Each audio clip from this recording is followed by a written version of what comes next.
जिंदाबाद जिंदाबाद अच्छा जिंदाबाद जिंदाबाद जिंदाबाद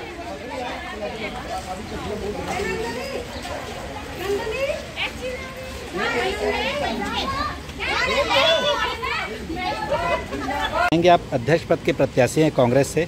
आप नगर विकास में किस तरह का क्या काम करेंगे?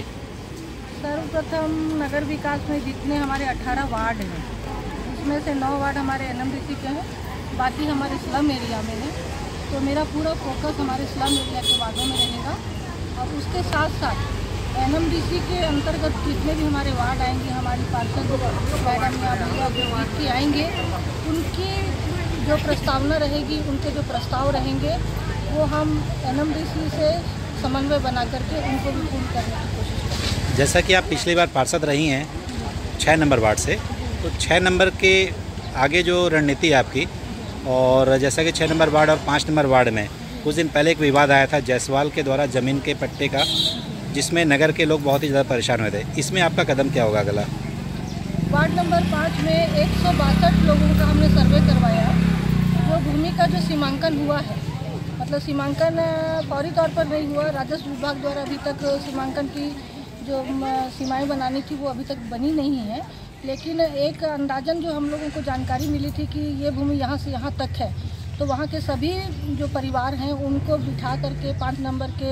हनुमान मंदिर में हमने बैठक किया। बैठक करने के बाद में जैसा कि जायसवाल जी जो कोरबा से हैं, उन्होंने नामांतरण की प्रक्रिया, उनके पिता ख़त्म हो गए थे तो वो 3 भाई हैं, तो उन्होंने नामांतरण के लिए आवेदन राजस्व विभाग में लगाया था। तो हमने उसका विरोध किया और हमने अपने नगर पालिका परिषद की तरफ से अपने पीआईसी की परिषद की बैठक में उसके प्रस्ताव के विरुद्ध में हमने तहसीलदार महोदय को अपना आवेदन दिया। साथ में जो हमारे वार्ड नंबर 5 के लोग हैं, 162 परिवार, हम लोग सब लोग मिल करके जा करके वहाँ दावा आपत्ति करके आए हैं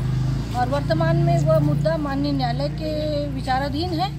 और हमको विश्वास है कि जो भी निर्णय होगा हमारे पक्ष में होगा। जैसे कि 6 नंबर, 3 नंबर, 4 नंबर, 1 नंबर, इन सब जगहों में अभी कुछ दिन पहले एनएमडीसी का मलबा जो पानी आया था, बाढ़ आया था, उसमें ये 6 नंबर वार्ड भी और किरंदुल के बहुत सारे लोग परेशान हुए थे। इसमें आपकी अगली जो रहेगी रणनीति वो क्या रहेगी, ताकि आने वाली बारिश में लोगों को इससे परेशान ना होना पड़े? देखिए, ये जो मुद्दा था ये पूरे भारतवर्ष में सभी को ज्ञात हुआ, क्योंकि मीडिया के माध्यम से सभी को जानकारी मिली और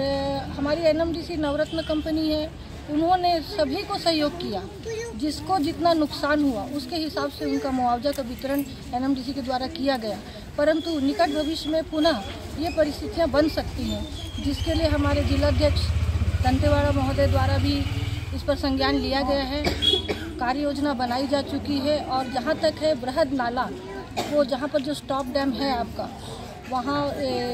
1 नंबर वार्ड में, वहाँ से लेकर के पूरा सुकरू कैंप होते हुए कोड़ेनार पंचायत को मिलाते हुए उस नाले का पुनर्निर्माण हमारे जिलाध्यक्ष महोदय के निर्देशानुसार और उनके जो भी आदेश, जो भी शासन के द्वारा जो ठेकेदार होगा उनके द्वारा किया जाएगा। जैसे कि आप अगर अध्यक्ष पद जीत जाती हैं तो नगर विकास में सबसे महत्वपूर्ण आपकी जो सोच होगी वो क्या होगी? देखिए भैया, एक मैं महिला हूँ तो मेरी ये सोच रहेगी कि मेरी जितनी भी वार्ड में जितनी भी महिलाएं हैं, आप देखिए बेरोजगारी बहुत ज़्यादा है और 2 वर्ष पूर्व हमने डेनेक्स का एक प्रोजेक्ट यहाँ पर पाताल नगर में कलेक्टर साहब के माध्यम से हमने मांग किया था, भवन बन के तैयार हुआ है।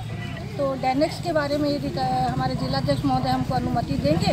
तो कम से कम हमारे पूरे किरंदुल की जो सिलाई करती हैं लड़कियां, बालिकाएं हैं, महिलाएं हैं, वो 100 से 150 लोग उसमें लाभान्वित होंगी। 100 से 150 लोगों को रोज़गार मिलेगा। और दूसरा, जैसे कि वार्डों में और भी हर व्यक्ति को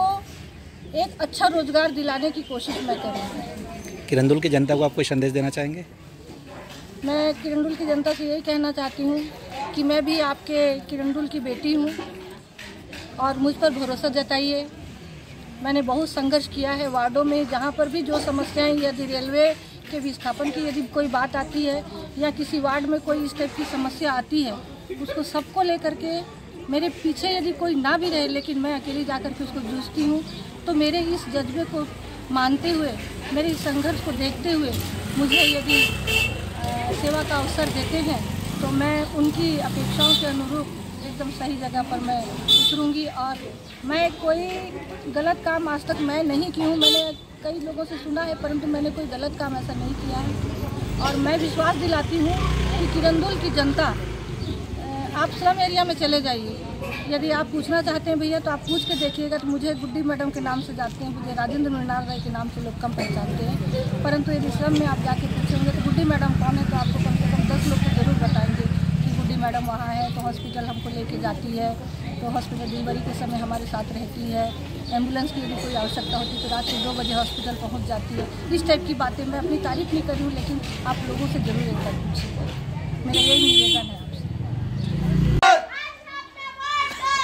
सबको छोड़ दो, जीतेगा भाई जीतेगा, कांग्रेस पार्टी जीतेगा, जीतेगा भाई जीतेगा, कांग्रेस पार्टी जीतेगा, जीतेगा भाई जीतेगा, कांग्रेस पार्टी जीतेगा, जिंदाबाद जिंदाबाद जिंदाबाद जिंदाबाद जिंदाबाद जिंदाबाद।